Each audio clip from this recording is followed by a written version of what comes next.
안녕하세요. 헤어 선생 채널 정형외과 전문의 신병기입니다.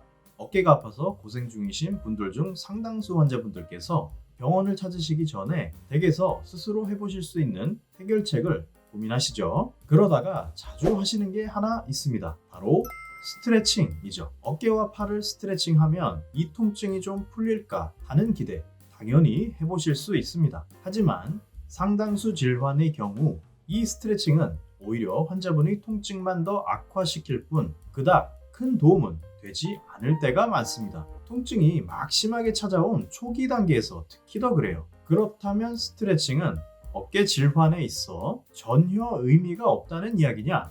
절대 그렇지 않습니다. 큰 도움이 될 수 있습니다. 단 조건이 있는데요. 바로 적절한 타이밍에 스트레칭을 해야 된다. 이거죠. 환자분의 치료 단계 중에서 스트레칭이 큰 도움이 될 수 있는 적절한 때가 따로 있다는 겁니다.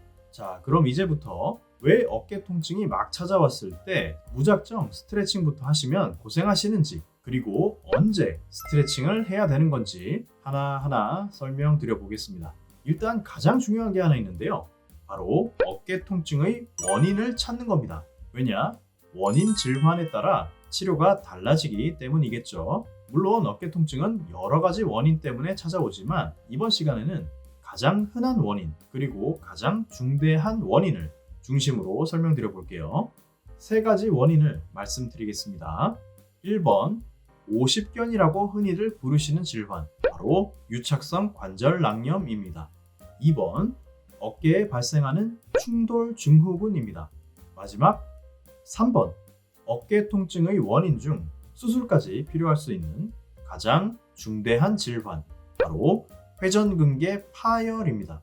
먼저 오십견, 즉 유착성 관절낭염 환자분이라면 초기 염증에 의한 통증은 정말 극심할 수 있는데요. 이때 이 통증을 싸워서 이겨내고자 스트레칭부터 스스로 하시는 분들 정말 많으십니다. 그런데 안타깝게도 유착성 관절낭염의 초기 염증은 스트레칭으로 해결되진 않아요. 이 염증은 쉽게 표현해서 어깨에 불이 난 거다 라고 설명드리는데요. 일단 불이 났다면 우리가 가장 먼저 해야 될 건 바로 불을 끄는 거겠죠. 유착성 관절낭염의 불을 끄는 치료, 그건 둘 중 하나입니다. 첫 번째는 시간입니다.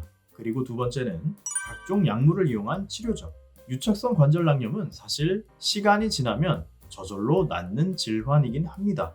위에 보시는 영상에서도 한번 설명드린 바 있었는데요. 근데 문제는 시간이 좀 오래 걸려요. 짧게는 1년에서 길게는 3년 반까지도 봅니다. 좀 너무 길죠?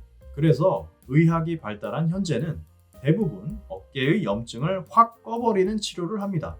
주사를 통해 항염증 약물을 어깨 안으로 주입하는 것이 보통은 가장 효과적이고요. 때로는 먹는 약으로도 염증이 조절되는 운이 좋은 경우도 있죠. 그럼 스트레칭은 언제 하느냐? 바로 이 약물 치료로 당장 급한 불을 끈 뒤 어느 정도 급성 통증이 가셨을 때, 바로 그때입니다. 그때부터 스트레칭이 아주 중요한 치료가 됩니다. 어깨 관절에 유착성 관절낭염의 불이 한번 훑고 지나가면요, 그 불 때문에 어깨 관절 껍데기가 다 이렇게 쪼그라들었다고 생각하시면 됩니다. 이 쪼그라든 관절 껍데기 때문에 어깨 관절이 엄청 뻣뻣하죠. 스트레칭은 이 쪼그라든 관절 껍데기를 다시 유연하게 낭창낭창하게 늘려주는 역할을 합니다. 불이 꺼진 뒤 화마의 흔적을 정리하는 역할, 그게 바로 스트레칭이라는 거죠. 하지만 염증이 꺼지기 전 초반 바로 스트레칭부터 하시는 것은 오히려 통증만 더 유발할 수 있기에 고생만 하실 수 있다. 꼭 기억해 주세요. 두 번째 짚어드린 어깨 통증의 원인, 바로 어깨의 충돌 증후군입니다. 충돌 증후군은 어깨의 힘줄, 뼈, 그리고 인대가 서로 충돌하고 마찰되면서 발생하는 질환입니다. 주로 어깨의 가장 중요한 힘줄, 회전근개와 그 위에 있는 견봉이라고 하는 뼈, 그리고 오구견봉 인대 사이의 마찰과 염증이라고 보시면 됩니다. 이 충돌 증후군 역시 염증이 한참 심할 때에는 결국 회전근개 힘줄에 불이 난 거다라고 생각하셔도 될 것 같아요. 이 염증에 대한 대처, 앞서 말씀드린 유착성 관절낭염과 결국 비슷합니다. 일단 급한 불은 꺼야 되고요. 그 불을 끄는 치료가 스트레칭은 아닙니다. 적절한 약물 치료와 휴식이 동반되어야만 급성 염증을 가라앉힐 수 있어요. 근데 만약 이렇게 염증을 끄는 적절한 치료 대신 자체적인 스트레칭만 억지로 하신다면 경우에 따라선 스트레칭이 오히려 회전근개 힘줄에 더 심한 부담을 주거나 뼈 인대 구조물과의 마찰을 더 악화시킬 수도 있죠. 그러니 조심하셔야 됩니다. 물론 충돌 증후군 역시 급성 염증이 잘 가라앉았다면 그 다음엔 회전근개 힘줄의 유연성을 기르고 견갑골의 위치를 정상화시키기 위한 스트레칭 및 운동들이 도움이 될 수 있습니다. 단 이땐 병원에서 제대로 스트레칭을 배우셔서 올바르게 하셔야 됩니다. 그리고 초반부터 통증을 참고 억지로 스트레칭만 하시는 것은 큰 도움이 되지 않을 수 있다. 다시 한번 강조드릴게요. 마지막으로 제시한 어깨 통증의 원인, 바로 회전근개 파열이죠. 이 회전근개 파열은 힘줄이 구조적으로 찢어지고 망가진 겁니다. 따라서 스트레칭을 한다 해서 이 찢어진 힘줄이 다시 회복되거나 재생되진 않습니다. 이건 다른 주사 약물 치료 등의 비수술적인 치료 역시 마찬가지죠.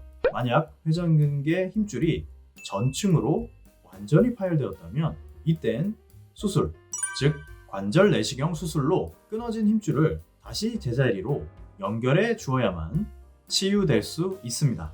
단 회전근개 힘줄이 전층으로 끊어진 것이 아니고 절반 이하의 일부분만 끊어진 경우엔 비수술적 치료 할 수 있습니다. 하지만 이때 역시 막 끊어진 힘줄에서 발생한 염증 반응은 병원에서의 급성 치료로 일단 가라앉혀 줘야 되죠. 이후 남아있는 건강한 힘줄의 유연성과 안정성을 길러주기 위해서 스트레칭 치료를 조심스레 시도할 수 있습니다. 자, 이렇게 크게 유착성 관절낭염, 충돌 증후군, 그리고 회전근개 파열에 있어 스트레칭의 역할, 그리고 언제 시도되어야 되는지 설명드려봤습니다. 결국 가장 중요한 것은 어깨 통증이 시작되었을 때 그 원인을 정확히 파악하고 그에 따른 치료를 받는 게 되겠죠. 그렇기에 어깨 통증이 명확하게 시작되셨다면 그땐 댁에서 홀로 스트레칭하면서 버텨볼까 하고 고민하지 마시고요. 일단 가까운 정형외과에 방문하셔서 왜 어깨가 아픈지 진찰을 받고 진단을 받아보시길 강력히 권유드립니다. 그 이후 적절한 단계에서 올바른 방법으로 스트레칭 하시면서 쾌유되시길 바랍니다. 지금까지 뼈선생 채널, 저는 정형외과 전문의 신병기였습니다. 모두 건강하시고요. 감사합니다.